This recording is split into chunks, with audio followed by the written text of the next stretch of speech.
సినిమాల hero Nagarjuna sir గుళ్ళు గోపురాల మంత్రి కొండా సురేఖక్కల నడుమ రాజుకున్న పంచాది అటు ఇటుగా ఓ ఏడాదికెంచి రోజుకింత అన్నట్టు బాబుల్గం సాగినట్టే సాగుతూనే ఉన్నది. తేపకోసారి కోర్టుల విచారణ అంటనే ఉర్రు, వాయిదాలేస్తూనే ఉన్నారు. అది ఎప్పుడు దిగుతుందో ఏమో గాని గా పంచాది రోజుకో మూలమలుతుంది. అట్లా ఇయ్యాల మళ్ళోసారి కోర్టుల గా కేసు మీద విచారణ నడిచింది. ఏమైందో ఏమో అరుసుకొనొద్దాం పార్రి. హీరో నాగార్జున మంత్రి కొండా సురేఖ మేడం కేసు పంచాది ఒడిచింది. మంత్రి మేడం మీద పెట్టిన కేసు వెనకకు తీసుకుంటూ హీరో నాగార్జున సారు తప్పును ఒప్పుకుంది కాబట్టి కేసు వెనకకు తీసుకుంటున్నా అని వచ్చిండు హీరో గారు. అయితే ఇలా కోర్టుకు హాజరయ్యేడుతుండే గాని నాకు పనుంది వచ్చేటందుకు వశపడతలేదని మంత్రి మేడం వాళ్ళ లాయర్లు పంపించింది కోర్టుకు.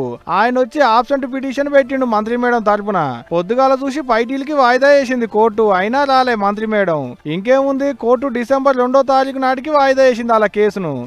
తప్పు ఒప్పుకుంది కదా అనుకున్నాడో లేకుంటే మళ్ళా వాయిదాలకేం తిరుగుతాం అనుకున్నాడో ఏమో గాని ఆఖరికి కేసు వాయిదా తీసుకుండు నాగార్జున సారు. అయితే ఇప్పటిది కాదు ఈ పంచాది, ఓ ఏడాది కింది కేసు. నాగార్జున సార్ల కొడుకు నాగ చైతన్య సమంతలు ఇడుపు కాగితం తీసుకున్న ముచ్చట్ల మంత్రి మేడం అనకూడని మాట అంటే అప్పట్లో పెద్ద రచ్చే అయింది. సినిమాలంతా కచ్చగట్టి మేడం మీదకి కయ్యానికి వచ్చిరు కూడా. అట్టెట్ట అంటదని నాగార్జున సార్ ఇంటి పోయి నాంపల్లి కోర్టులో పరువు నష్టం కేసు వేస్తే వాయిదాలకు తిరుగుతూనే ఉన్నారు అప్పటి సంది ఇప్పటిదానక.